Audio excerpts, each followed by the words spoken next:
Salam BUMDes sukses. Ketemu kembali dengan aplikasi Aku BUMDes. Kali ini kita akan mencoba menjelasin seperti apa sih mudahnya aplikasi ini dibandingkan teman-teman aplikasi yang lain. Nah, coba sekarang kita lihat langsung aja dalam aplikasinya. Di aplikasi ini kita kelompokkan dalam empat halaman dengan fungsinya masing-masing.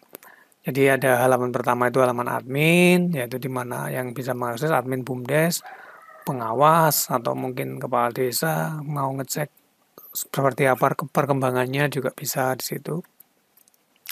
Nah, di admin ini, data yang ada di admin itu dihasilkan dari pengelolaan data dari unit-unitnya. Nah, unit-unitnya juga dikelompokkan.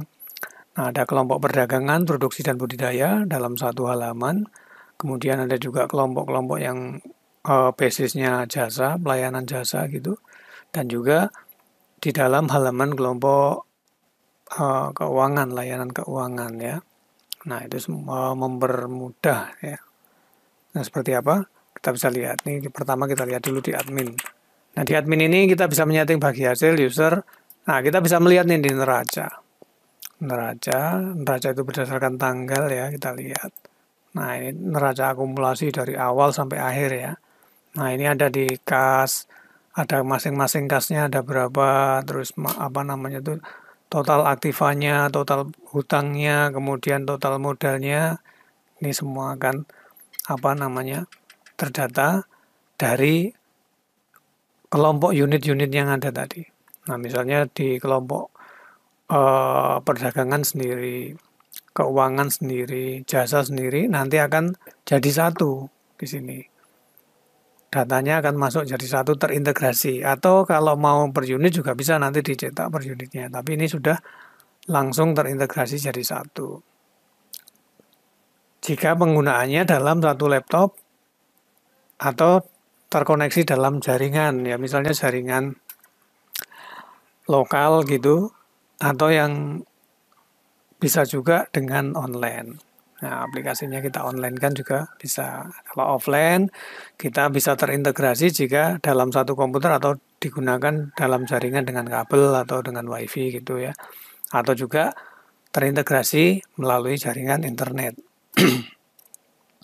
Nah, misalnya jika offline total dan terpisah-terpisah ya bisa digunakan per unit masing-masing. Nanti laporannya bisa per unit, kemudian diolah di admin BUMDesnya untuk neraca totalnya gitu misalnya ya. Nah, ini kita bisa melihat neraca yang dihasilkan dari transaksi-transaksi. Transaksinya juga nanti mudah kita lihat di halaman unit-unitnya. Kemudian juga bisa melihat laba rugi nih. Nah, laba rugi berdasarkan periode. Bisa dalam satu bulan gini ya, Oktober, atau dalam satu tahun, atau per berapa bulan gitu misalnya. Per 3 bulan, per 4 bulan, atau berapa ya. Misalnya ini dari Januari sampai Desember misalnya. Nah, ini kita bisanya per tahun dari Januari sampai Desember. Jadi tidak bisa loncat tahun ya. Jadi misalnya kita mulai dari September terus nanti sambung ke depannya misalnya sampai tahun berikutnya itu kita nggak bisa, sistemnya hanya mengcover dari Januari sampai Desember. Jika mau seperti itu kita nanti ceknya bisa misalnya kita mulai Agustus sampai Desember dulu. Nah, kemudian dari Januari berlanjut ke Desember lagi. Nah, ini juga dihasilkan secara otomatis nih dari transaksi-transaksi di unit-unitnya. Kemudian apalagi yang bisa kita dapatkan buku besar. Nah, kita bisa lihat rincian transaksi. Nah, rincian transaksi yang terjadi di kas masing-masing unit itu kita bisa lihat. Misalnya kita mau cek kas perdagangan itu ada transaksi apa aja dari kapan sampai kapan. Nah, misalnya dari tanggal 1 September sampai sekarang tanggal 19 misalnya kita cek. Nah, ini apa aja transaksi yang terjadi di situ kita ada. Ada ini tarik tunai, untuk modal, untuk beli komputer. Nah, rinciannya ada semua di sini ya. Nah, ini juga kita bisa cetak. Nah, ini buku besarnya unitnya ini bisa kita cetak. Nah, ini untuk kas perdagangan. Misalnya kalau untuk akun kas, misalnya unit simpan pinjam, misalnya apa aja yang terjadi, kita tinggal ganti aja itu, kemudian kita tampilkan. Nah, ini ada. Ini juga kita bisa cetak sendiri. Nah, ini per unitnya. Jadi kita bisa nyocokkan nanti apa yang terjadi di unit-unitnya kita bisa lihat langsung dan ini sudah terakumulasi. Nah, dari mana data-data ini dihasilkan? Kita masuk ke halaman unitnya. Misalnya kita masuk di unit dagang ya.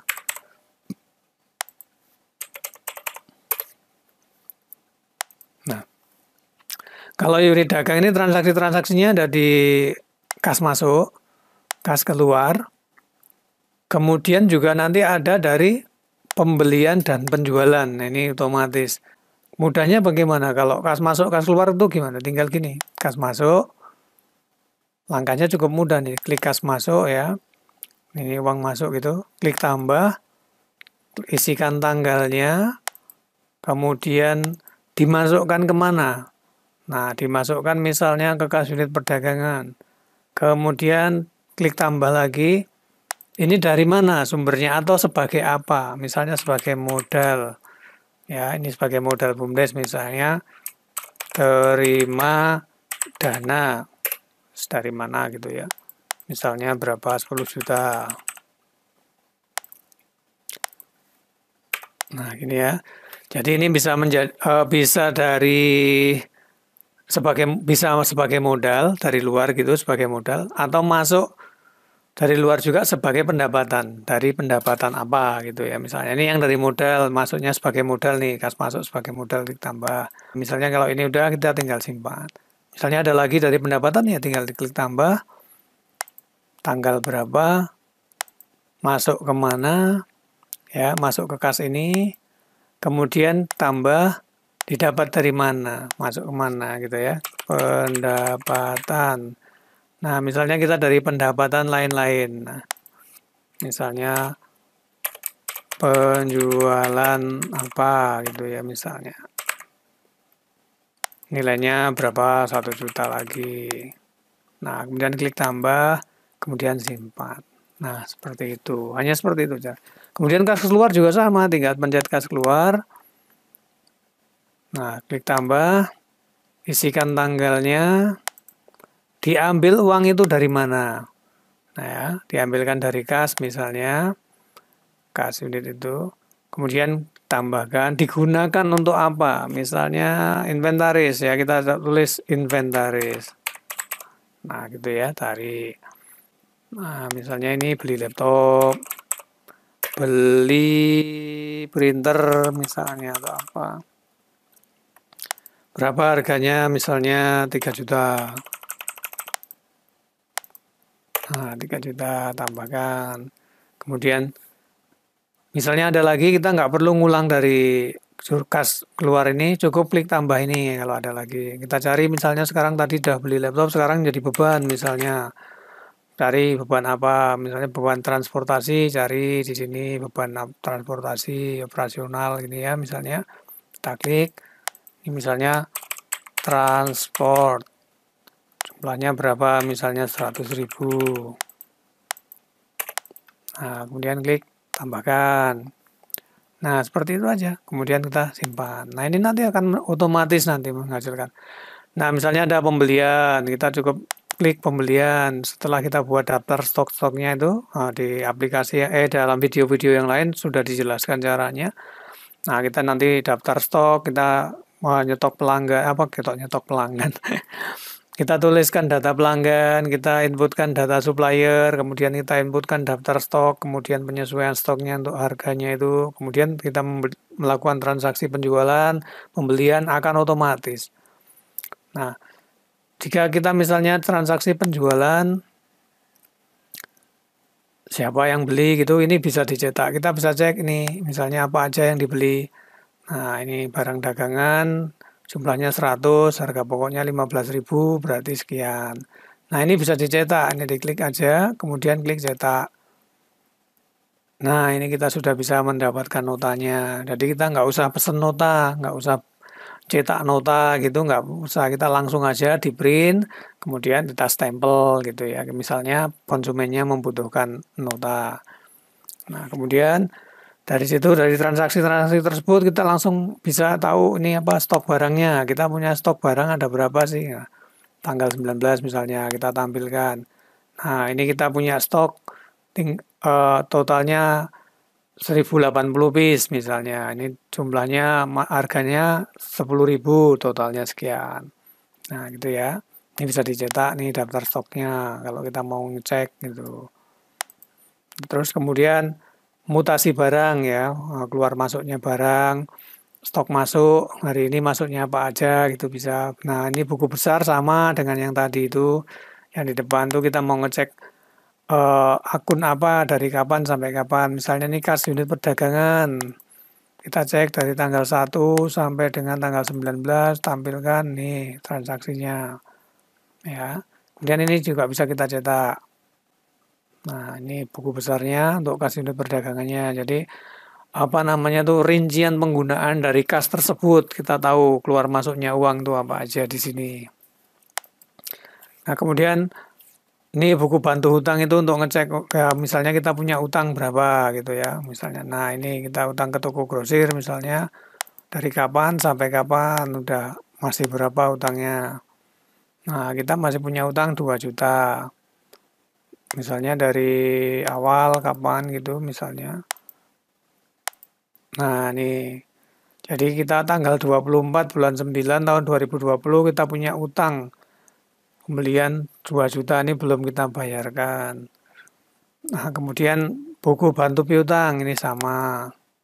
Nah, untuk mengetahui piutang-piutang yang masih pelanggan-pelanggan yang masih punya piutang dengan kita dari tanggal berapa sampai tanggal berapa.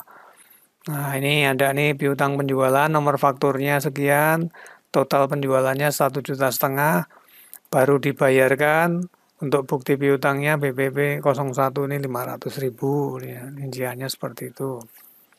Nah, ini keseluruhan. Kalau misalnya per usernya yang punya utang itu di sini. Nah, di penerimaan piutang ini kita bisa cek. Nah, kita bisa cek, kita klik tambah. Terus kita tulis tanggal 19, misalnya Sari siapa yang utang nih, utang 1 juta, kita klik oke. Dibayar berapa? Misalnya 500 lagi. Nah, sisa piutangnya masih 500, kita klik aja.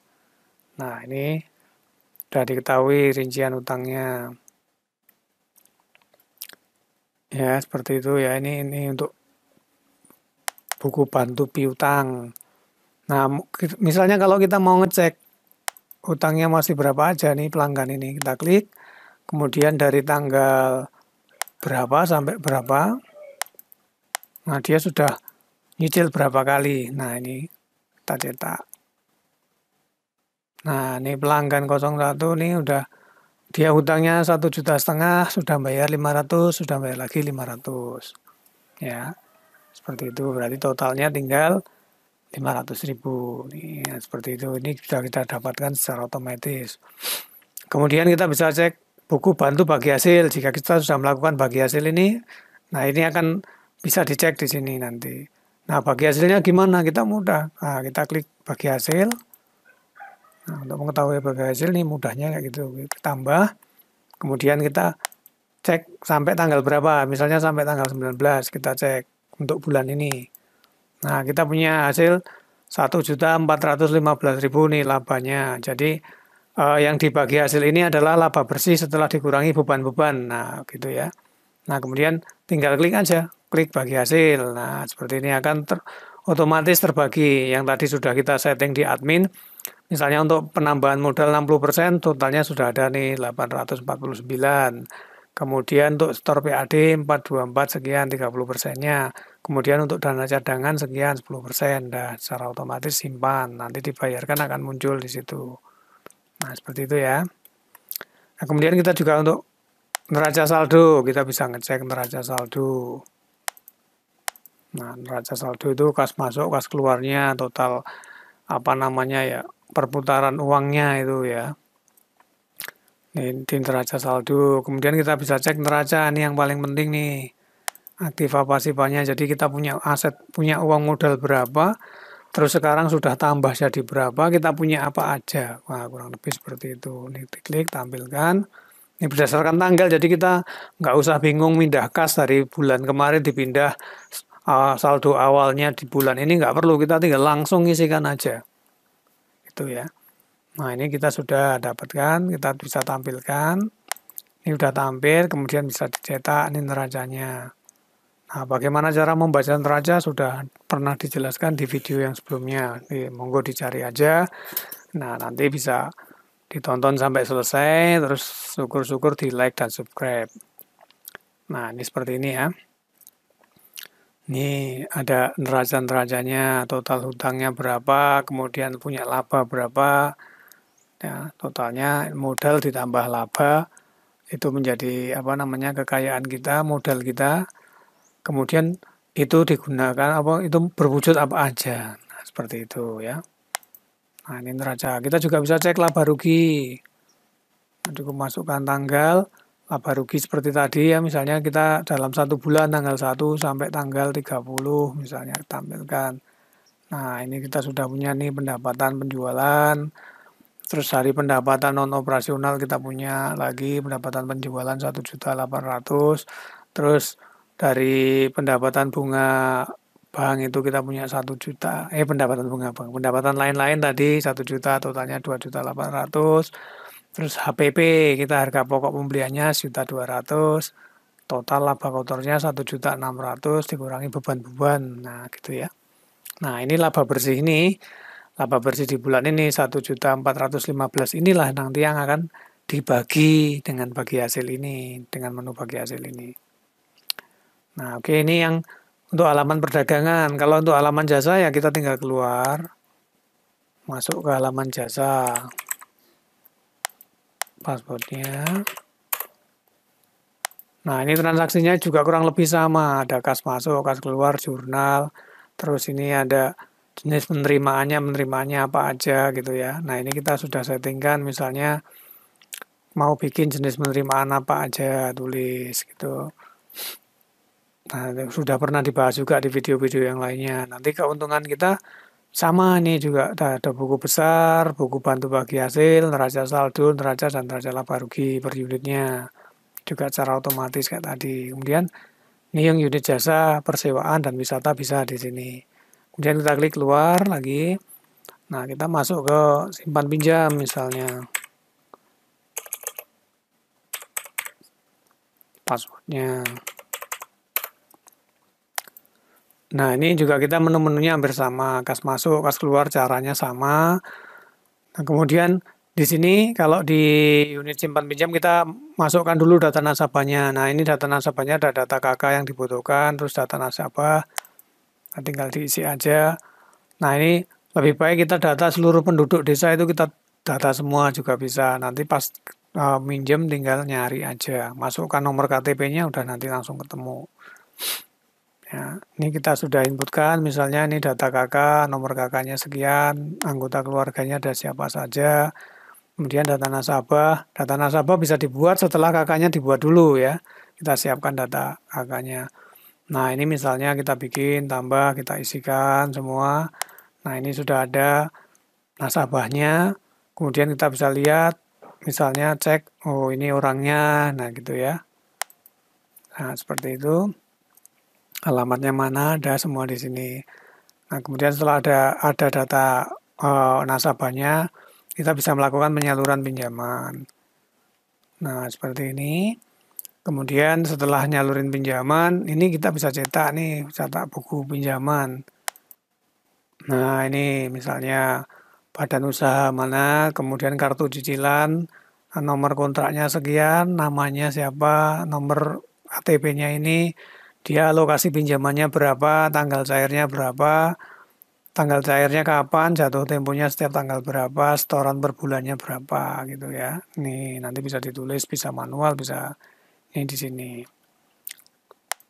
Kemudian nih setelah ada nasabahnya kita terima cicilan kan orang bayar gitu ya. Nah terima cicilan nih, ini juga bisa dicetak nih tadi ya kita cetak. Orang bayar gitu. Nah, ini bukti cicilan pinjaman, nama siapa, besaran pokoknya berapa, bagi hasilnya berapa, totalnya berapa, saldonya tinggal berapa.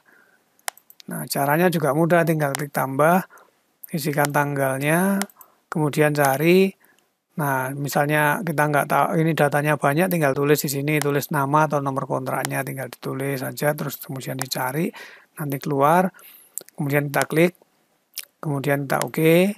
Nah, ini langsung muncul nih dia bayar berapa, tulis saja di sini misalnya 655 600, klik aja di luar. Nah, nanti dia udah terbagi seperti ini. Nah, tinggal simpan gitu ya.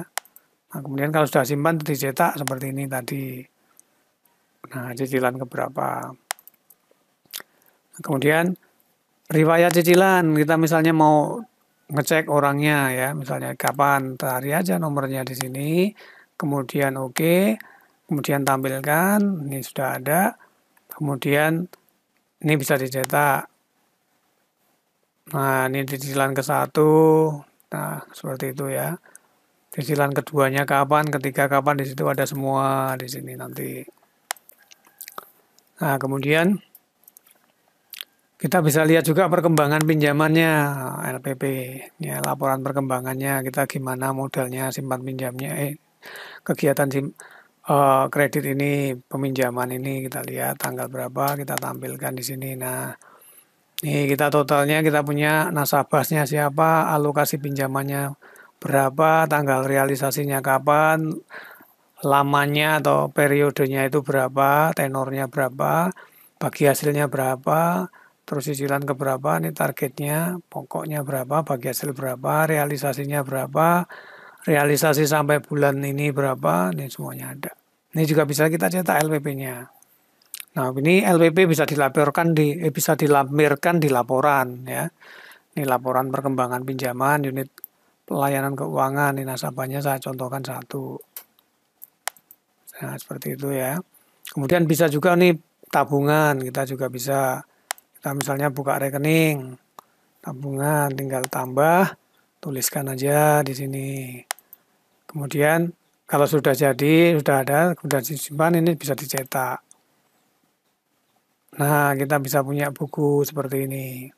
Buku tabungan sendiri kita cetak. Pakai kertas yang agak tebel gitu ya. Ini bisa dicetak seperti ini.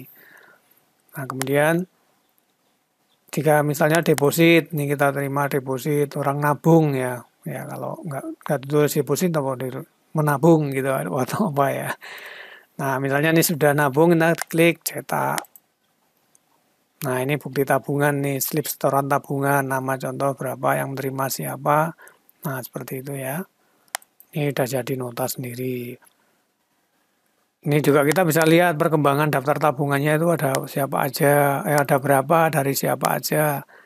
Nah, ini juga bisa, misalnya BUMDes nyari modal dari Pemdes susah misalnya, atau dari bank juga susah. Kita bisa memanfaatkan tabungan masyarakat. Masyarakat misalnya wajib nabung, nanti ada catatannya, terus imbal baliknya apa ke warga gitu ya. Misalnya diwajibkan nabung per orang, per kepala keluarga atau per warga, misalnya Rp1.000. Nah, misalnya satu kakak ada 10 orang ya 10.000 per bulan. Nah, itu kan nanti banyak. Misalnya kalau kita punya penduduk 3.000, nabung per kakaknya berapa gitu kan. Misalnya satu warganya 1.000 per bulan, kita sudah bisa punya modal 3 juta. Nanti dikelola, nanti bisa kalau maju bisa digunakan untuk membantu warga lagi, kan seperti itu ya. Nah, karena kita mengelola dana nasabah, dana warga, kita harus bertanggung jawab dengan memberikan laporan yang tepat, usahanya yang tepat, ya.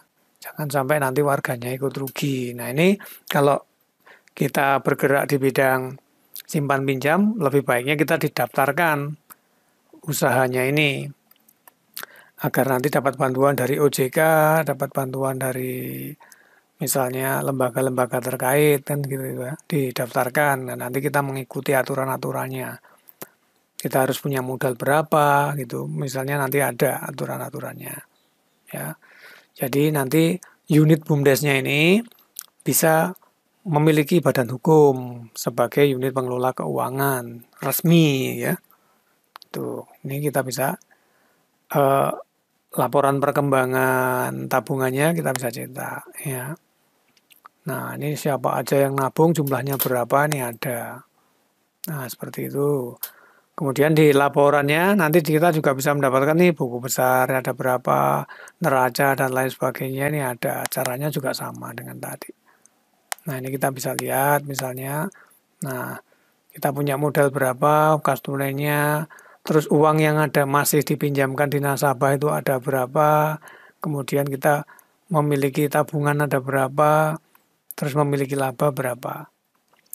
Nah ini bisa dicetak. Nah, oke demikian tadi ya sedikit informasi tentang cara penggunaan dan apa yang dihasilkan dari transaksi-transaksi tersebut ya. Misalnya dari hanya cukup kas masuk, kas keluar, dan kemudian dia sebagai apa nanti akan otomatis laporannya tersusun. Ya, nanti untuk lebih detailnya bisa ikuti video-video yang lain atau jika ada permasalahan atau ada transaksi yang ingin ditanyakan bagaimana cara inputnya silahkan kontak admin aja ya. Nanti nomornya disertakan. Oke demikian terima kasih semoga bermanfaat. Salam BUMDes sukses. Aku BUMDes memang